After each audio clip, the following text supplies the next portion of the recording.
Hello, everyone. Great to be with you. Hope you had a wonderful 4th of July Independence Day. It was on this day, 1776, that the United States Continental Congress released the Declaration of Independence to the American public for the first time. And in that Declaration of Independence, they had a long list of grievances against the King of England. He was violating every person's right in many, many ways. Absolute tyranny. They tried to resolve this peacefully for a decade. Nothing was working. So they had announced their independence. They went on to fight for years to actually achieve that independence. But the place we're at in America right now, I think you would find the Declaration of Independence quite interesting and relatable, sadly, because less and less, it seems, the American people's wishes are actually being represented by our Congress, by our president, and our justice system. So with that being said, I'm going to bring on our next guest, Joe Kent. Thank you so much for joining me. You are a U.S. Army Special Forces retired officer and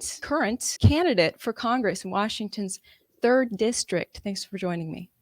Yeah, thanks so much for having me. You know, you had a list of things you wanted to talk about as far as Biden's out-of-control spending, the killing of U.S. energy, the out-of-control border, the lack of a border, the pistol brace ban, which is, there's developing news about that this week, as well as government overregulation of our natural resources. What do you want to start on first? Well, I think your intro is great. I mean, it's the 4th of July kind of weekend. We're celebrating our independence from a tyrannical government, but I think we find ourselves slipping closer and closer to just government tyranny, whether it's the weaponization of the Department of Justice, going after, the ruling party's most prominent political rival, which is stuff that I saw when I was stationed overseas, never thought I'd see here in America, all the way to the targeting of, moms that show up at school board meetings. So I just think we're at a really critical time in our country's history that it's time for we the people to start standing up and then using our system of being able to choose our government to bring about some real positive change.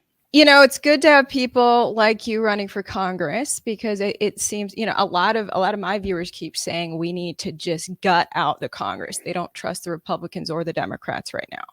And then we have the executive branch, the president, who's passing rules like the pistol brace ban, right? That criminalize countless Americans with their Second Amendment right. Talk to me about your biggest concerns with this pistol brace ban.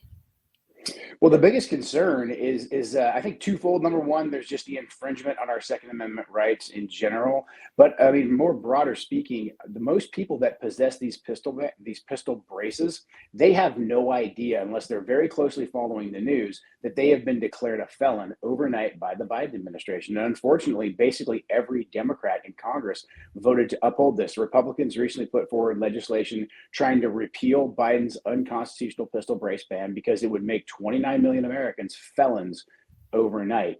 Every Democrat voted against it. So as it stands right now, the ATF can start coming after law-abiding citizens who possessed a pistol brace. And the pistol brace, really, it is a piece of plastic with some Velcro on it. This has nothing to do with actually a firearm. So it's absolute insanity that we're at this point right now. It's administrative warfare. So I think that's probably the most egregious part of the pistol brace ban. There's also, again, the regular infringements upon our Second Amendment, which we have to fight against tooth and nail.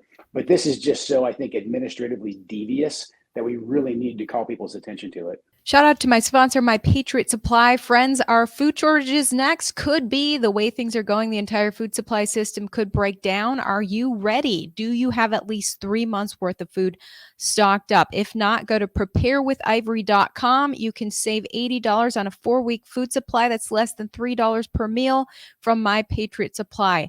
This kit gives you breakfast, lunch, dinner, drinks, and snacks, enough food for one person for 4 weeks. It provides over 2,000 calories a day for optimal strength and energy, so don't miss out. Save $80 on a 4-week food supply. Now, My Patrlot Supply is on your side. They charge less to help families more. Make sure you get 1 kit per person so you don't run out. Preparewithivory.com, $80 off per kit, less than $3 per meal. You guys, your kit will ship fast and free. With the world on the brink, don't take chances. Go to preparewithivory.com. Link down in my description, preparewithivory.com. The argument was that several mass shooters had used pistol braces to better kill their victims. The NRA actually this week sued the ATF and the DOJ for violating the Second Amendment. What is a pistol brace actually for? That's a great question. So pistol braces are meant to stabilize the firearm. It was actually designed for folks with disabilities to be able to actually use their firearms. It was designed with disabled veterans in mind. So a lot of times you have folks who have some sort of a physical limitation, or a lot of people who are new to using firearms. And so the pistol brace gives them a little bit of stability to use their firearm. So again, this is not a firearm component. This is not a actual firearm itself. It's merely a component. It's literally a piece of plastic with some Velcro on it. Wow. And I saw you talked on your social media about how your opponent in this race for Washington's 3rd District voted for the pistol brace ban to uphold it. By the way, Congress actually voted, Republicans won out in Congress against this pistol brace ban, but then Senate said, no, we want to keep it. Yeah. So Republicans, I think, in our Congress are trying, but we didn't have as big of a red wave as people thought we would in 2022. So they're struggling because they don't have control of the Senate, and they don't have too many members in Congress like we thought. I mean, your district was historically Republican. It actually flipped blue in 2022 when everyone thought there would be a red wave. What's going on? It did, yeah. Unfortunately, we had a very divided Republican Party in 2022. I ran last cycle, lost by less than a percentage point. The general in the primary, I primaried a 12-year incumbent Republican. So we had quite the bloodbath on the Republican side. At the end of the primary, we just unfortunately weren't able to unify the entire Republican Party. The Democrats, I disagree with all the ideas the Democrats have. However, their organization is pretty phenomenal. They were able to rally around one candidate in the primary, and then really just capitalize on the fact that Republicans were not unified. So we're working on that right now. I've gotten the endorsement of 5 different county GOP parties. We're doing everything that we can to unify the Republican Party because this is a conservative district, as long as we kind of stop the infighting and focus on what should be our main target, is what the Democrat policies are doing to our district and to the country. And some of those policies being Biden's out of control spending. What's your biggest concern with that? Well, really, I mean, if you look at what that's doing to working families, I mean, depending on what statistic you read, American families are losing either an entire month of their wages or even more. The statistics that I just saw, especially here in Washington State, because we have some of the highest gas prices because of what our state level government has done, we're losing about $10,000 per year of income due to inflation. And so that really hurts working families every single day. This is very much a kitchen table issue, but it's also a kitchen table issue that directly impacts our national security. I think our out of control debt, the way that the dollar has been absolutely just exported, I think to its fullest extent, the way that we've continued to print money driving inflation. The only reason that we're able to do this is because we're the world's prime reserve currency holder. And now you're seeing countries like China, like the BRICS system, like the OPEC nations are starting to move away from the dollar. And if we lose our status, or even if our status is eroded as the prime reserve currency holder, that's going to be a major national security issue. We could see a massive economic fallout, like the likes of which we've never seen before. And that's exactly how you attack a strong nation like America. And this is what China is very proficient at doing. So I think the out of control spending just touches so many different aspects that it's a real threat that we absolutely have to get under control. And that starts with fiscal discipline in Washington, D.C. Yeah. Do you have questions like a lot of us do about why Republicans seem to lack the same fiscal discipline that Democrats lack? Well, because there's a uniparty in Washington, D.C. and at the end of the day, when it comes time to fund, Republicans' pet projects and Democrat pet projects, at the end of the day, the people who benefit from those are our ruling class. It's the Washington, D.C. military-industrial complex. It's Wall Street. It's big pharma. And these guys have lobbyists, and they pay both sides of the aisle. And unfortunately, there's a lot of money involved in politics. And the status quo in Washington, D.C., it's these massive spending packages, whether it's for defense or if it's for social welfare programs. And they end up benefiting really the same group of people. If you ask yourself in America, when you drive down our roads and our bridges, why they look like they're falling apart. But in theory, we're the most prosperous nation in the history of the world. We truly are. We project power throughout the entire world. We provide the security guarantees for international shipping. We're defending Europe and NATO, South Korea, the list goes on. But at the same time, we don't take care of our own people. So I think the problem in Washington, D.C. is the uniparty, and no one's actually fighting for the American people. Wow. So who do you think in there is actually still standing their ground? Is anyone, or does everyone just, turn into one of these special interest elitists once they go into Congress? And how would that not happen to you if you get elected? We've got a lot of really good fighters there right now. I think by and large, what the Freedom Caucus is doing, you got guys like Matt Gaetz, Paul Gosar, a lot of these, I think, more prominent Republicans who are standing up to both Republicans and to Democrats and saying, "Hey, we have to forge a different path forward." The idea that we can have endless spending, open borders, and fight endless wars every 5 minutes into perpetuity. We just can't continue to go down that road anymore, and that actually gives me a lot of motivation. In the Senate, you got guys like J.D. Vance who came in with very much a populist mindset of holding Wall Street accountable and again putting America first. So for me personally, I got into this because I was not happy with the direction that the Republican Party, my own party, was taking. I primaried an incumbent. Right now, I'm going up against an incumbent Democrat. So if I pull this off and actually get into Congress, I'll be able to say that I beat a incumbent from both sides of the aisle. I'm beholden to absolutely no one. I fought for over 20 years in the military. I saw what happens when we just blindly trust Washington, D.C. with our endless wars. So for me, this is personal. I want to be able to not take any of the corporate PAC money or any of those types of things that tend to corrupt congressmen. I want to rely just on people throughout my district and throughout the country. Wow, yeah. Follow the money. Okay, so I want to talk to you about the border as well. Fentanyl from Mexican drug cartels and the CCP killed more than 100,000 Americans last year. Beyond that, just the fact that we have no control over who's coming in and out. We've got people on the terrorist watch list, and the fact that our border is wide open. How long can a nation last with no borders? Well, it seems like the Biden administration is trying to figure that out right now. I think we're losing our nation more and more every day. And a lot of this is because on day one of the Biden administration, he said the border's wide open. And we've had, we think, 5 million illegal immigrants come into our country. The real answer is we don't know, or we're not being told. But like you pointed out, there was enough fentanyl pumped into the country to kill every American citizen, I think 2 or 3 times over. Over 100,000 Americans died from fentanyl overdoses. Now, just think about that. I fought in the global war on terror, our nation's longest war. We lost somewhere between 7,000 and 8,000 servicemen, depending on how you add up the numbers of contractors killed. And that was absolutely horrific. Vietnam, we lost about 60,000. But over just last year, we lost over 100,000 American citizens to fentanyl. And this fentanyl, it's not an accident that the fentanyl is coming across the border. This is being sent by the Mexican drug cartels. The ingredients, the precursors to make that fentanyl are coming from the Chinese Communist Party. So we are under invasion. I mean, I think right before 4th of July, everybody watched the scenes from France, all these violent riots that were going on, and it very much looked like France was being besieged. That was an overt, obvious attack. Again, the way you attack a strong nation, it's not directly by trying to invade them. You exploit an open border, and then you pump in fentanyl into the country to weaken it.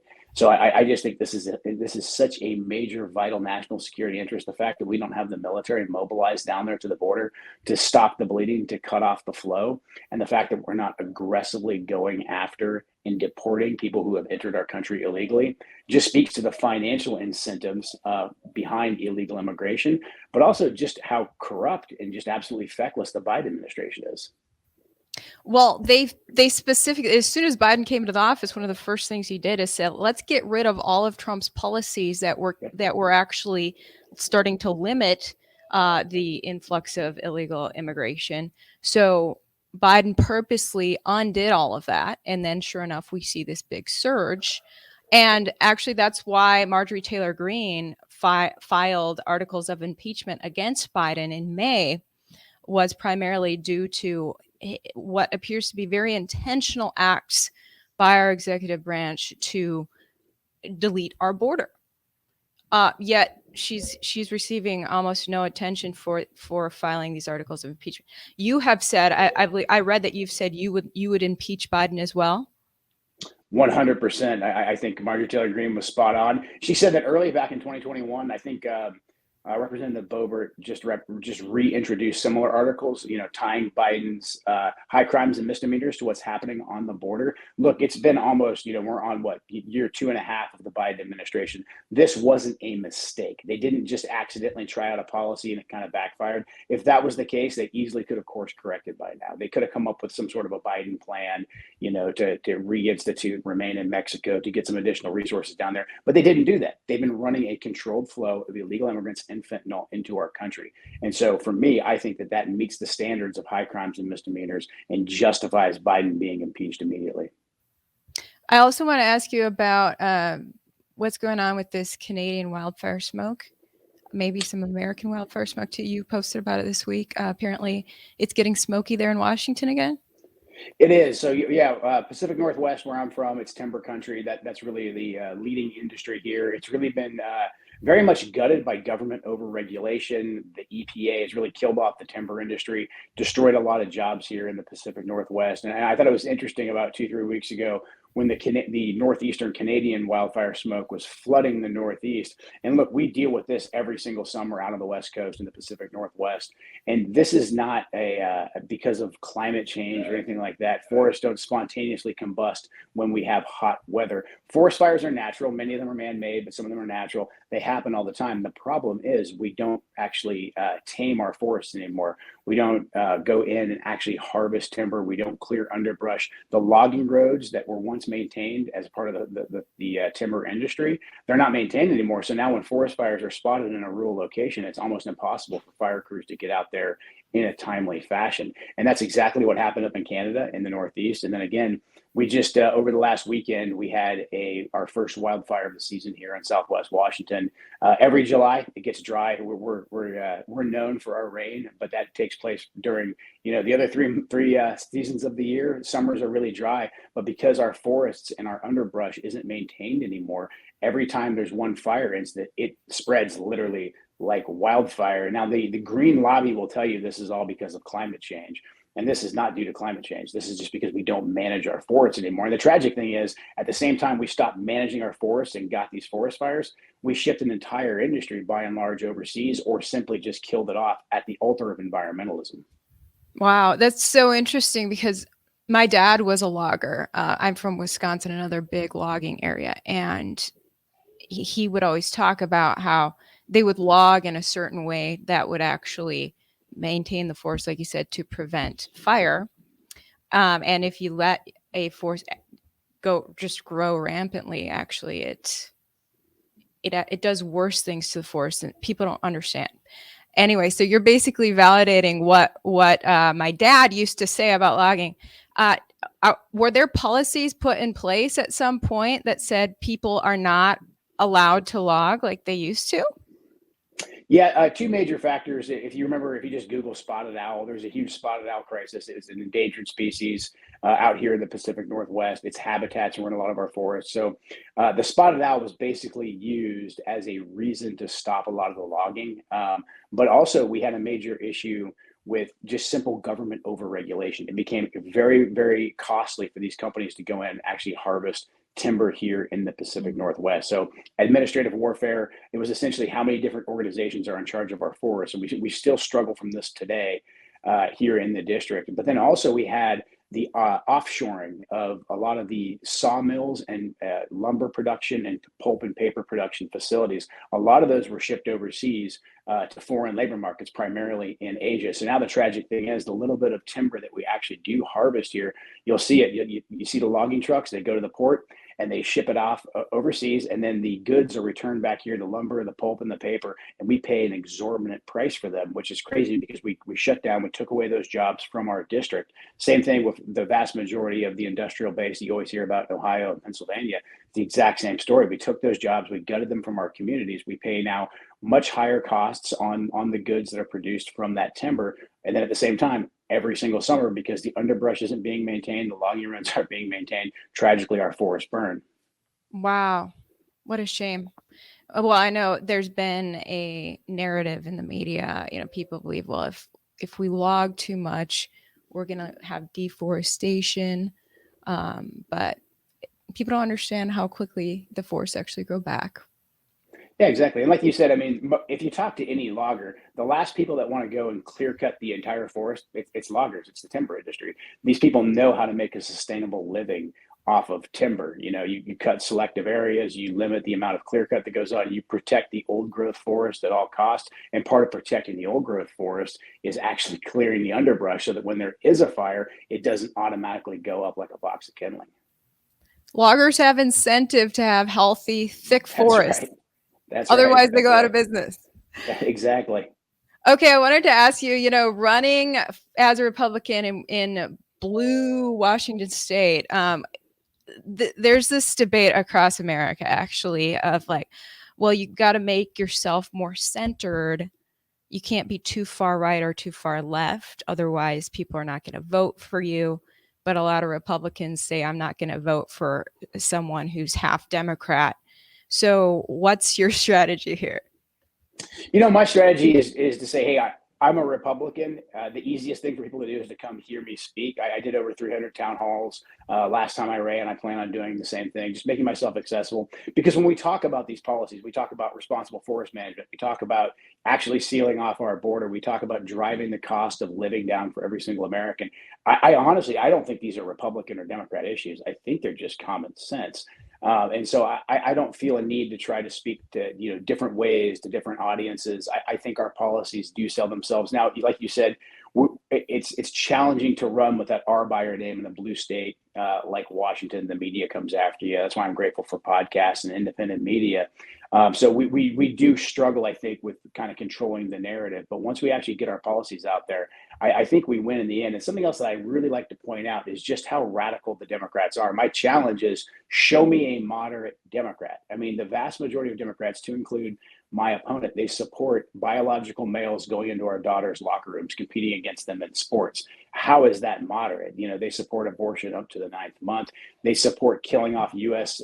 Energy, the U.S. energy industry, and now we pay $5 per gallon for gas. I mean, these are not moderate policies whatsoever. It's the mainstream of the Democrat Party. So I always say, hey, come hear me out, listen to my policies, and then compare it to the other side. And also, look, we've had now, we'll be at the 4th year of Democrat rule here pretty soon. And the basic question is, are you better off now than you were 4 years ago?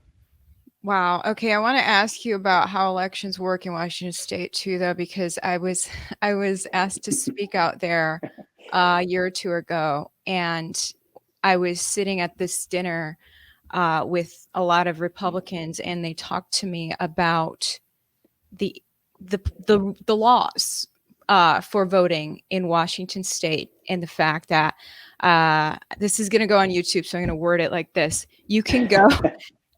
Anyone can go door to door and say, you have that ballot, can I purchase that off of you? And it's legal, these Republicans were telling me, to just purchase a pile of these, and then that person who bought them gets to cast the vote for everyone that they purchased off of. And also the key thing is that every Washington State resident receives one of those in the mail. So as we know, 100% of people don't vote. So if there's, however many thousands of people who are not casting their ballot, that you can purchase that off of them, how can we have elections that actually represent the people if that's what's going on in Washington? Yeah, our laws are probably the most liberal or non-existent as far as elections go. So number one, we do only mail out. You can't actually go to a physical location and vote in person. The only way you can kind of get close is you can go to your county auditor's office and you can say, hey, can I have an absentee ballot? And technically then they'll cancel out the ballot they sent you, and you can vote, you can fill it out and hand it in there. That's as close as you get. If you touch the DMV for any kind of identification for a driver's license, you're automatically registered to vote. There's no verification if you're an eligible voter or if you're even a U.S. citizen. So ballots get sent out all over the place. I mean, I still occasionally get ballots for people that live in the house that I bought several years ago at this point. But what we also have is we have no ballot control. That means that any person can go and collect an unlimited amount of ballots and go turn them in at the county auditor's office or go drop them off in drop boxes. Everybody's familiar with two mules, and you see the guys with like piles of ballots going and throwing them in ballot drop boxes. That's legal here in Washington state. So any person can go door to door and say, hey, you have a ballot. Can I collect it? Now, technically, you can't purchase it. There can be no quid pro quo for the ballot.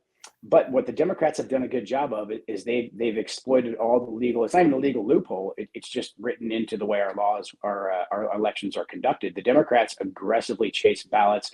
This is a big mistake that we made in 2022. Republicans just said, "Hey, after 2020, we hate mail-out voting. We all want to vote on election day." And by and large, most Republicans voted on election day. So we forfeited essentially 3 weeks that we could go out and chase down ballots. Now, in my race, we had about 60,000 Republicans who voted Republican in 2020 because it was a presidential that sat out the midterm. So had we been more proactive and gone and shown up on their front door and said, hey, we need you to vote. You got a ballot there. Go fill it out. I'll drive it in for you. We probably would have had a different outcome. And so this ballot strategy that's so much in the news, that's something that we're working on heavily here in Washington. Well, that's basically what I said. I said I think that the Democrats want it more. If that's the law in Washington state and they're taking advantage of extremely loose election laws, then Republicans are asking to lose. You got to play just as dirty as the Democrats, I guess. Amen. No, that's it. Yeah. And the thing is, like, a lot of Republicans just, they think that we're asking them to do something illegal. I just encourage people to go look at the laws. There's no ballot control measures in Washington state. Now, I disagree with that, but that's the way this next election is going to be conducted. So we can complain about it and lose, or like you said, we can do exactly what the Democrats are doing. And in general, I think in a district like mine, where people congregate, by and large, churches, gun shows, gun stores, sporting events, these are Republican voters. They might not be watching, the news every single day. They might not know all the candidates, but if you get a ballot in front of them, or you go to their house and you say you have a ballot there, they are Republicans. They're going to chuck the R blocks. So as long as we can, work out the mechanisms to get people out there to chase these ballots, we have a very clear path to victory. Wow. Well, hopefully at some point Washington will tighten up its laws on elections. It's really alarming what they do out there. Yeah, it is. So where can my viewers follow you on social media, or look at where you stand on the policy issues?